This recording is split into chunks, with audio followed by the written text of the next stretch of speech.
સુરતમાં હીરા વેપારી બન્યો હની ટ્રેપનો શિકાર। ટોળકીએ વેપારીનું 1 લાખની કિંમતની 2 વીંટી અને રોકડ મળીને 1.45 લાખ પડાવ્યા છે। હીરા વેપારીનો પીછો કરી યુવતી હીરા વેપારીના સંપર્કમાં આવી હતી। હીરા વેપારીના ફોન નંબર લઈ મહિલાએ શરીર સુખની ઓફર પણ કરી હતી।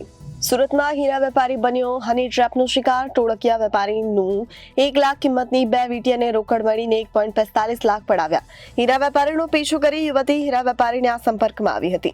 હીરા વેપારીના ફોન નંબર લઈ મહિલાએ શરીર સુખની ઓફર કરી હતી। મહિલાએ હીરા વેપારીને વરાછાના ભગુનગર ખાતે એક મકાનમાં બોલાવ્યો। વેપારી નગ્ન થતા આજે બહારથી દરવાજો ખટખટાવી 2 લોકો અંદર આવી વિડીયો બનાવવા લાગ્યા।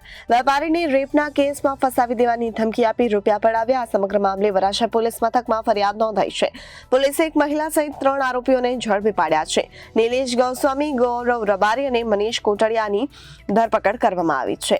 સુરત શહેરના વરાછા પોલીસ સ્ટેશનમાં એક મહિલા અને 2 વ્યક્તિઓએ હની ટ્રેપ કર્યા અંગેની ફરિયાદ કરતા વરાછા પોલીસે ગુનો નોંધી તપાસ હાથ ધરી અને સદર ગુનાના કામે સમગ્ર હકીકત જોતા એક મહિલા કે જે હાલના ફરિયાદીને પોતે એક્ટિવા લઈ અને પોતાની 4 વ્હીલર લઈ જતા હોય છે તે વખતે તેમની પાછળ પીછો કરી અને મિત્રતા કેળવી અને એકાંતમાં મળવા માટે બોલાવી અને એ દરમિયાન એના પતિ આવી ગયા તેવું કહી અને વરાછા પોલીસ સ્ટેશનના વિસ્તારમાં એક સોસાયટીમાં તેની જોડેથી 2 વીંટી જેની કિંમત 1 લાખ રૂપિયા તેમજ 45,000 રૂપિયા રોકડા એ રીતે 1,45,000 રૂપિયા તેમની જોડે પડાવી લીધેલા।